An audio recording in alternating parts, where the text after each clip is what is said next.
Wala yahsabanna alladziina yabkhuluna bima atahumullahu min fadlihi wa khairul lahum bal wa syarrul lahum. Sayutawaquna ma baqilu bihi yaumal qiyamah. Walillahi mirathus samawati wal ard. Wallahu bima ta'maluna khabir. Allah menjelaskan hal yang lain ini. Dan jangan menyangka bahwa orang-orang yang berlaku bakhil terhadap apa-apa yang telah diberikan kepada mereka dari Allah, dari karunia itu. Jadi gampangnya saja, orang yang sudah banyak dikasih rezeki karunia dari Allah kok berbuat bakhil. Artinya sudah hartanya banyak, tidak mau zakat, tidak mau infak, tidak mau sedekah, tidak mau mengeluarkan hal untuk menegakkan agama Islam. Itu orang bakhil seperti itu. Wa khair lahum, itu baik bagi mereka. Tidak, jangan menyangka seperti itu loh. Orang yang bakhil itu jangan menyangka dengan bakhilmu itu baik bagimu, walaupun hartamu tidak berkurang ya, disimpan terus tambah banyak. Bal wa syarrul lakum, dan mereka itu dan hartamu itu adalah jelek itu, perbuatan bakhil terhadap hartamu itu, kamu itu jelek loh itu. Kalau kamu bakhil terhadap hartamu, tidak mau infak, tidak mau sedekah, tidak mau zakat, ya, dikuasai sendiri untuk memenuhi kemauan sendiri, kerja giat, harta banyak, akhirnya hanya tiap minggu, akhir minggu, ya, malam minggu, poya-poya menikmati harta yang telah didapatnya itu untuk senang-senang. Nah, kalau seperti itu, apa yang terjadi? Sayutawafuna ma baqilu bihi yaumal qiyamah. Apa yang kamu bakhilkan? Harta benda yang sudah kamu kuasai dan kamu bakhil terhadap benda itu. Besok akan sayutawakuna, akan dikalungkan. Harta benda yang kamu simpan itu di sana akan menjadi ular besar, kepala botak, di atas matanya ada titik 2, lalu dia menggigit pipi daripada orang yang punya harta benda itu. Saya mengatakan, saya ini dulu hartamu yang disimpan-simpan hanya untuk keperluanmu sendiri itu loh, yang tidak mau pakai untuk zakat, infak, sedekah, untuk negakkan agama. Itu loh, aku harta yang kamu simpan seperti itu, yang kamu senang seperti itu. Lah sekarang aku ini loh, aku jadi kamu tahu aku ini jadi ya sahabatmu, ya di sini aku bentuknya ular, dikalungkan di lehermu, kamu tak gigit pipimu itu. Sambil mengatakan dia, nah rasakan.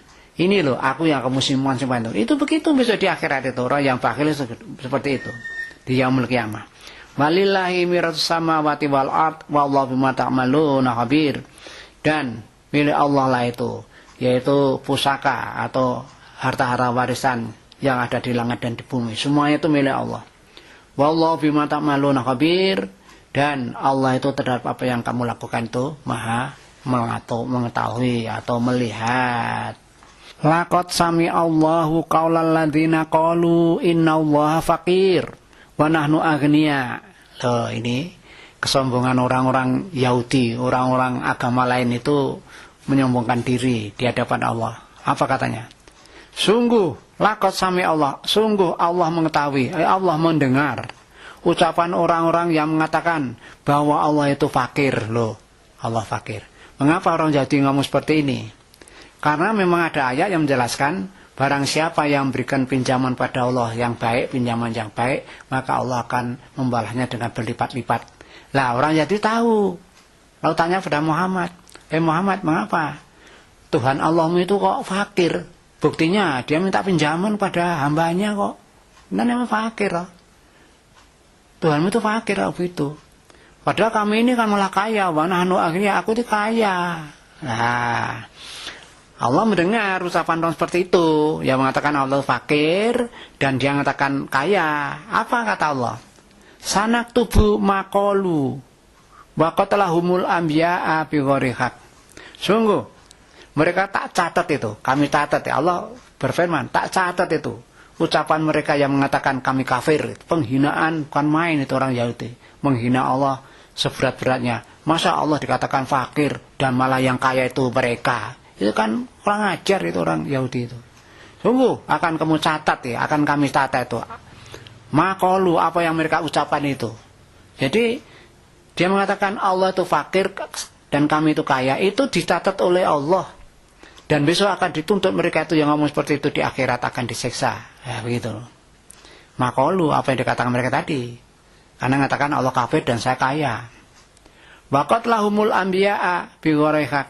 Dan masalah mereka membunuh para nabi dengan apa cara yang tidak hak itu. Ini maksudnya nabi-nabi yang dibunuh seperti ini. Dulu pada waktu Musa masih jadi rasul, itu kepada rasul berikutnya kan berlaku kira-kira 1000 tahun. Lah, menjelang 1000 tahun itu Musa sudah tidak ada itu. Lalu banyak orang Yahudi yang kafir, sebagian kafir, yang banyak kafir itu.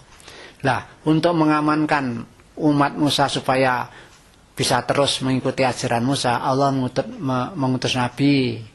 Yang tugas nabi itu hanya untuk mengingatkan supaya orang kafir kembali kepada ajaran Musa, biar benar itu. Tapi nabi yang diutus oleh Allah untuk membenarkan ajaran tadi, ajaran Musa itu untuk umatnya itu yang sudah kafir itu, malah nabi itu dibunuh. Nah, karena mereka membunuh nabi, Allah mengatakan, sungguh juga tak aku catat itu. Mengapa mereka membunuh nabi-nabi itu? Dicatat itu perlu tahu untuk bukti besok untuk menghadap mereka. Yang pertama dia mengatakan Allah fakir, aku kaya. Dan yang kedua, mereka mengapa kok membunuh nabi-nabi yang diutus menegakkan syariat Musa yang sudah ditinggal umatnya jadi kafir itu. Itu tuh masalahnya begitu.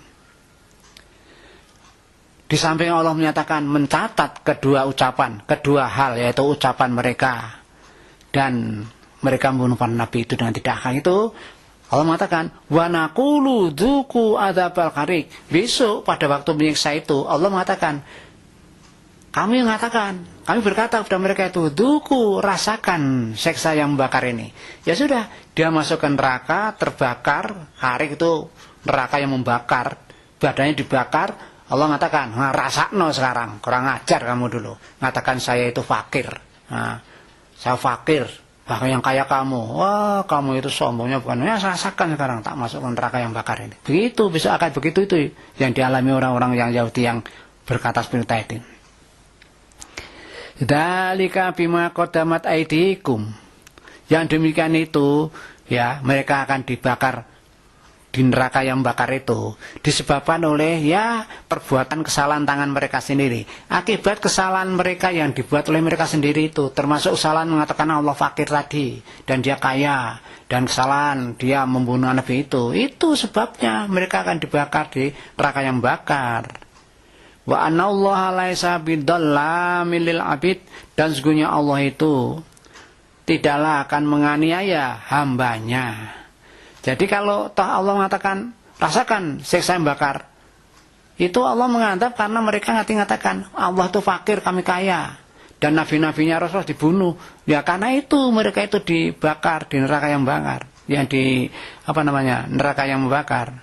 Bukan karena Allah mendolimi hambanya, tidak. Ya pantasnya saja hambanya seperti itu yang wani pada Allah, berani pada Allah, menyia-nyiakan Allah, ya merendahkan Allah. Ya pantas mereka itu yang disiksa dengan adab yang membakar. Bukan karena Allah menganiaya hamba, tidak. Hanya mengeterapkan aturan yang sudah ditentukan. Barang siapa yang tidak iman, tidak Islam dan sebagainya itu akan masuk ke neraka, gitu.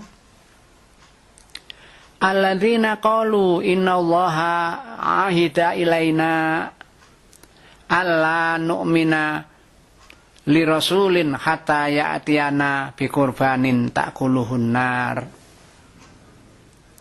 Qul qad ja'akum rusulun min qabli bil bayyinati wa bil ladzi qultum falima qataltumuhum in kuntum shadiqin. Orang-orang yang mengatakan, jadi orang-orang yang di atas tadi itu yang nanti diancam akan masuk neraka itu orang-orang itu mereka berkata, innallaha ahida ilaina, sungguhnya Allah telah mengambil janji kami. Apa isi janjinya katanya? Ala tu'mina li rasulin kata ya'tiyana bi qurbanin ta'kuluhun nar. Kamu tidak usah iman, tidak perlu iman kepada Rasul, tidak usah iman. Sehingga kalau Rasul itu sudah datang kepadamu dengan membawa korban yang dimakan api. Nah, jadi dia sombong, bohong. Dia mengaku sudah diambil janji oleh Allah bahwa Allah tidak memerintahkan supaya mereka iman pada Nabi. Kan lucu kan? Nabi itu supaya diikuti, Rasul diikuti, kok Allah merintahkan, itu kan kontradiksi, nggak benar itu. Katanya kamu baru boleh beriman kalau sudah ada Nabi yang mendatangkan korban yang dimakan api. Nah, lalu ayat juga menyambung begini. Kul, katakan Muhammad, qad ja'akum rasulun min qabli, sungguh telah datang rasul-rasul sebelumku, bil bayyinati, dengan membawa bukti-bukti yang kuat dari Allah sebagai mukjizat. Wabil ladzi kultum, dan juga mendatangkan apa yang kamu ucapkan tadi, yaitu bahwa kami baru akan percaya kepada Rasul kalau sudah Rasul itu mendatangkan kami korban yang dimakan api, kan begitu.